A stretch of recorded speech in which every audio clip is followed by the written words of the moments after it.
Cookie জঙ্গিদের হামলায় হত 2 জওয়ান। উল্লেখ্য, গত বছরের 3রা মে থেকে শুরু হয় মণিপুরের কুকি মেতেই জাতি দাঙ্গা। এখনো পর্যন্ত এই দাঙ্গায় 250-রও বেশি মানুষের মৃত্যু হয়েছে। এবার শুক্রবার গভীর রাতে বিষ্ণুপুর জেলা নারায়ণসেনা এলাকায় নিরাপত্তা বাহিনীর সঙ্গে লড়াই চলে জঙ্গিদের। হাসনাবাদে বিজেপি নেতার ভাইয়ের বাড়িতে বিস্ফোরণ। শনিবার সকালে 10:30টা নাগাদ বিজেপি নেতা নিমাই দাসের ভাইয়ের বাড়ির রান্নাঘরে বিস্ফোরণ হয়। বিস্ফোরণে আহত নিমাই বাবুর পুত্রবধূ। খবর পেয়ে ঘটনাস্থলে পৌঁছায় পুলিশ। জম্মু কাশ্মীরে পেছোতে পারে লোকসভা নির্বাচনের দিন। প্রসঙ্গত 7ই মে নির্বাচন হওয়ার কথা ছিল অনন্তনাগ ও রাজৌরি লোকসভা কেন্দ্রে।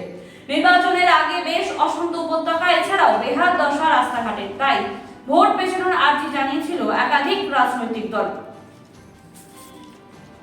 আবারও আমেরিকায় প্রাণ হারালো 3 ভারতীয়। সাউথ ক্যারোলিনায় ভয়াবহ গাড়ি দুর্ঘটনায় প্রাণ হারালো 3 মহিলা। তারা প্রত্যেকেই গুজরাটের বাসিন্দা ছিলেন। গাড়ির বেপরোয়া গতি তাদের এই মৃত্যুর কারণ। তীব্র দাবদাহে যখন রাজ্যবাসীর প্রাণ ওষ্ঠাগত, অন্যদিকে শুক্রবার রাতে প্রবল ঝড় বৃষ্টিতে স্বস্তি মিলবে ভাবলেও উপরি পাওনা কৈলাসহরে বিপর্যয়।